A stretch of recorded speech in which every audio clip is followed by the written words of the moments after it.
Hello everyone. हामीले हिजो चाहिँ हामीले के अरे मल्टिपल कम्पोनेन्टहरू बनाएर अनि त्यो कम्पोनेन्टमा चाहिँ मेटेरियल युआई कसरी युज गरिन्छ भन्ने कुरा सिकेको थियौँ होइन। अब आज चाहिँ राउटर आउटलेट जुन राउटरसँग रिलेटेड छ नि, हामीले मल्टिपल नेभिगेसन गर्नको लागि राउटिङ गरिन्छ भन्ने कुराहरू गरेको थियौँ। सो त्यसतिर लाग्छौँ ल। अहिलेको लागि चाहिँ मैले एक्स्ट्रा फोल्डरहरू हटाइदिएँ। सो हिजोसम्म चाहिँ हामी यतिकोमा थियौँ होइन। सो नेभिगेसनको लागि चाहिँ हामीसँग यहीँ हामीले प्रोजेक्ट इन्स्टल गर्ने बेलामा एङ्गुलरलाई इनेबल गरेको थियौँ भने चाहिँ हामीसँग एङ्गुलर इन्स्टल गर्ने बेलामा राउटिङ इनेबल गरेको छौँ भने चाहिँ app dash routing dot module dot यस भन्ने फाइल हुन्छ है। मैले तपाईँहरूलाई अस्तिदेखि भनिरहेको थिएँ यसले चाहिँ राउटिङलाई ह्यान्डल गर्छ भनेर। अब आज चाहिँ त्यो नेभिगेसन कसरी हुन्छ, राउटिङ कसरी ह्यान्डल हुन्छ भन्ने कुरा हेरौँ है त। सुरुमा चाहिँ स्याम्पलको लागि मल्टिपल प्रोजेक्टहरू पनि बनाइराखौँ ल। प्रोजेक्ट भन्नाले कम्पोनेन्टहरू, सो द्याट हामी एउटा कम्पोनेन्टबाट अर्को कम्पोनेन्टमा नेभिगेट गर्न सजिलो होस्। फर्स्ट काम चाहिँ के गरौँ भन्दाखेरि एउटा फर्स्ट डिफल्ट राउटिङको लागि मैले पाथमा एम्टी आयो भनेको केसमा चाहिँ कम्पोनेन्ट फर्स्ट कम्पोनेन्ट भनेर डिफाइन गरेँ। सो यसै गरी नै हाम्रो नेभिगेसनको राउटिङ डिफाइन हुन्छ है। तपाईँले यो बिग ब्राकेटभित्र एउटा कर्ली ब्राकेट दिनुहुन्छ। कर्ली ब्राकेट दिइसकेपछि चाहिँ पाथ दिनुहुन्छ, कुन पाथमा नेभिगेट गर्दाखेरि कुन कम्पोनेन्ट लोड हुने भनेर चाहिँ यसरी डिफाइन गरिन्छ है। अब यहाँ मैले अर्को एउटा सेकेन्ड भन्ने कम्पोनेन्ट बनाएँ भने एनजी जेनेरेट कम्पोनेन्ट सेकेन्ड भनेर बनायो भने अब मसँग अर्को एउटा कम्पोनेन्ट आयो यहाँ सेकेन्ड भन्ने। सो अब मलाई राउटमा सेकेन्ड भनेर जाँदाखेरि चाहिँ यो कम्पोनेन्ट खुलोस् भन्ने मन छ भने पाथमा मैले यहाँनिर सेकेन्ड भनेर युजरले हान्यो भने त्यो केसमा चाहिँ कम्पोनेन्ट कुन लोड हुनु पर्यो भन्ने कुरा डिफाइन गर्न पाउँछ है। अहिलेको लागि सेकेन्ड कम्पोनेन्ट है। अनि सिमिलरली अब मलाई के गर्नु पर्यो भन्दाखेरि राउटमा एट्रिब्युटहरू पास गर्नुपर्ने हुनसक्छ होइन। इक्जाम्पलको लागि हामीले पहिलाको सम्झ्यौँ भने हामीसँग डिलिट गर्ने बेलामा अथवा एडिट गर्ने बेलामा हामीले डेटा पास पनि गर्नुपर्छ नि।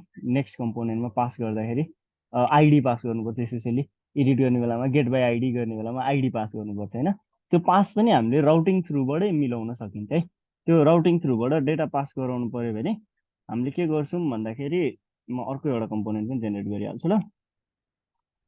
And NG generate component third भनेर भन्यो भने मसँग अर्को एउटा कम्पोनेन्ट आयो third component.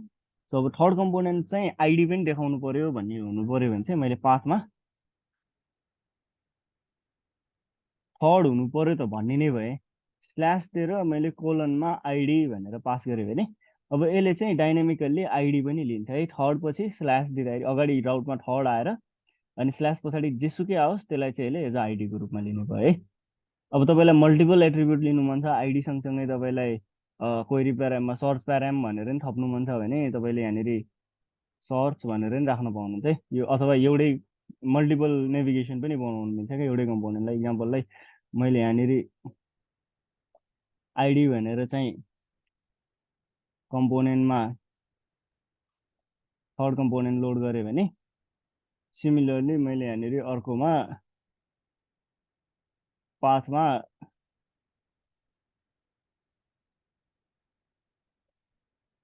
Third slash colon ID slash colon search भनेर फेरि थर्डलाई नै लोड गराउँछ, मिल्छ। राउटरमा चाहिँ स्ल्यास दिएर कतिवटा एलिमेन्ट आएको छ, फर्स्ट एउटा मात्रै आयो भने चाहिँ थर्ड पछाडि एउटा मात्रै कुरा आएको छ भने त्यो आइडी हो, आइडी लोड गर। थर्ड पछाडि दुईवटा एलिमेन्ट आएको छ भने फर्स्टको आइडी हो सेकेन्डको चाहिँ सर्च हो भनेर भन्न चाहिँ मिल्छ। तर मैले यहाँनिर यो आइडी नराखिकन यसरी यो यसरी राख्न चाहिँ पाइँदैन है। थर्डभित्र आइडी भन्ने एउटा छ अनि थर्डभित्रै सर्च भन्ने अर्को छ भनेर यो गर्न चाहिँ पाउँदैन, किनकि के कन्फ्युजन हुन्छ भन्दाखेरि थर्ड पछाडि आएको भ्यालु आइडी हो कि सर्च हो भन्ने त छुट्टिने भएन नि त। त्यो भएर त्यो चाहिँ गर्नु मिल्दैन है। त्यो भएर मल्टिपल दिनु छ भने तपाईँले कोलन गरेर स्ल्यास स्ल्यास गरेर मिलाउनु पऱ्यो होइन। ओके, अहिलेलाई त्यो छोडिदिउँ। अहिले यति तिनवटा राउट भनेर राखौँ होइन। यो भइसकेपछि हामीसँग नेभिगेसनको लागि राउट रेडी भयो है। सो अब म यहाँबाट एनजी सर्भ गर्यो भने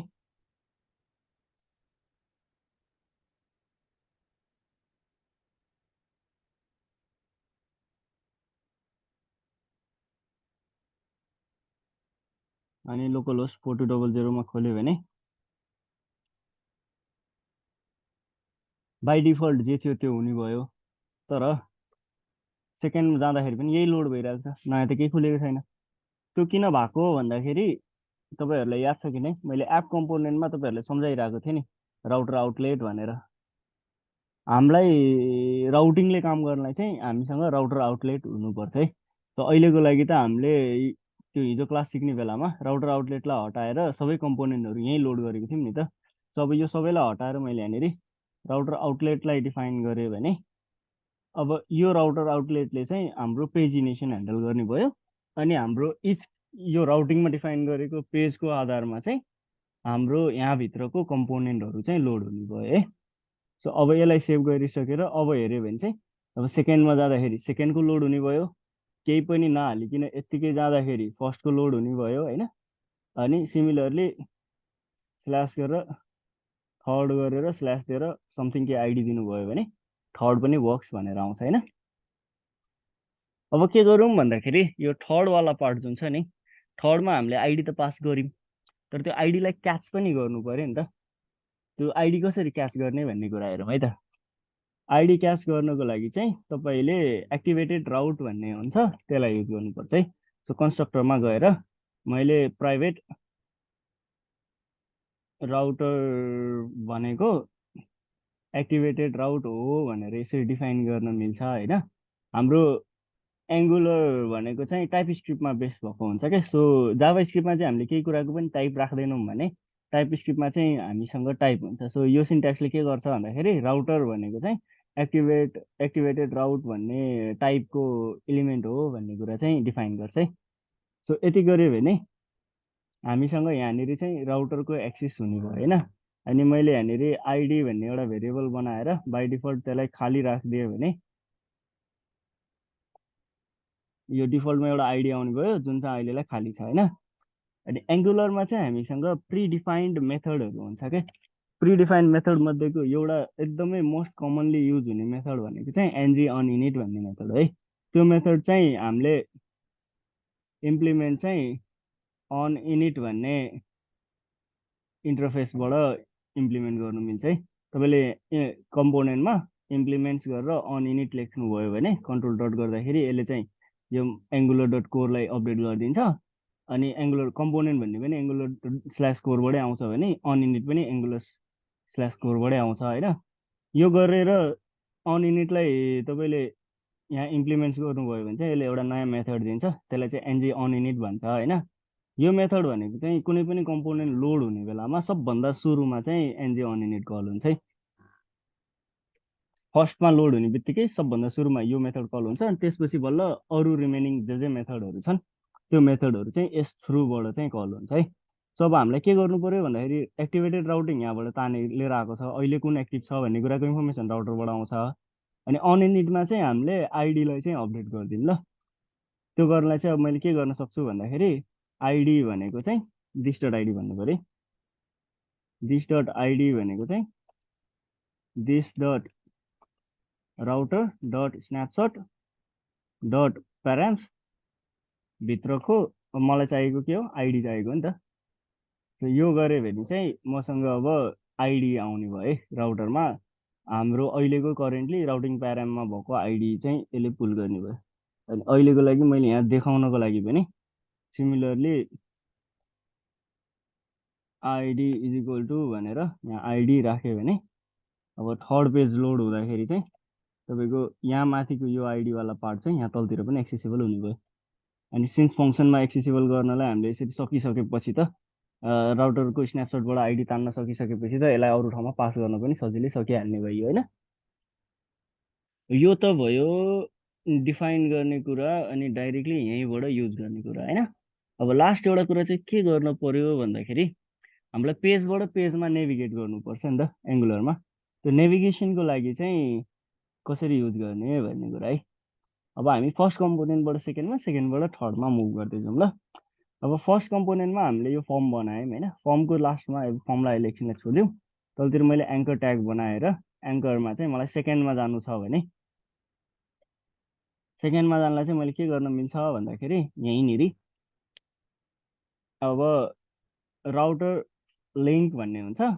राउटर लिङ्कमा चाहिँ अब मैले /सेकेन्ड भने अब यसले चाहिँ मलाई फर्स्ट पेजबाट सेकेन्ड पेजमा नेभिगेट गर्नुभयो है।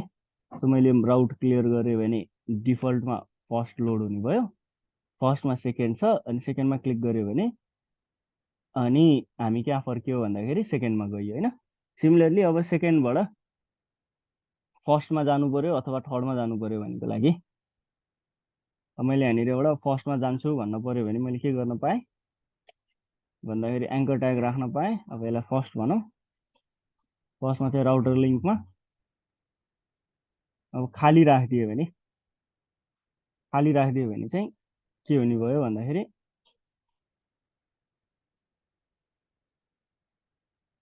अब एमा क्लिक गरेपछि खाली भयो, फर्स्टमा आउने भयो अनि सेकेन्डमा जाने भयो, फर्स्टमा आउने भयो सेकेन्डमा जाने भयो।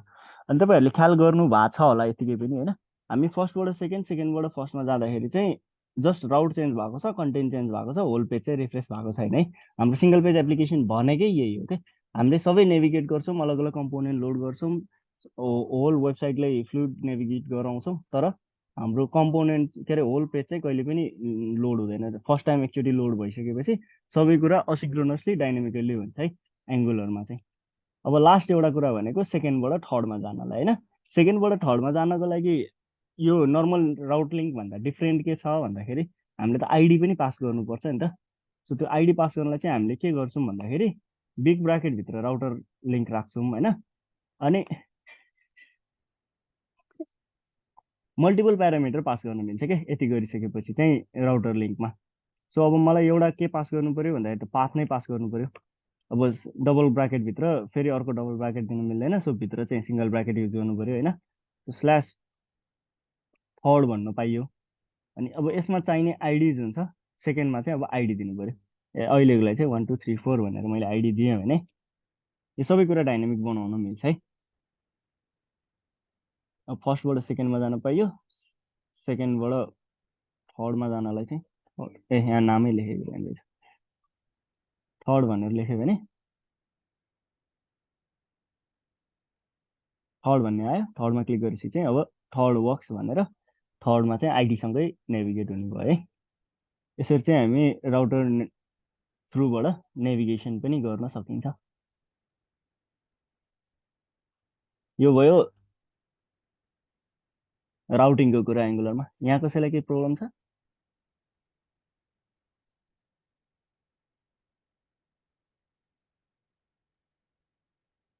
कसैलाई केही छैन भने आजलाई चाहिँ यही नै गरौँ। भोलिको काम चाहिँ हामी के अरे टक्क इन्टरफेस अनि त्यसपछि सर्भिसहरू बनाउने होइन, सुरुमा त्यो गरौँ।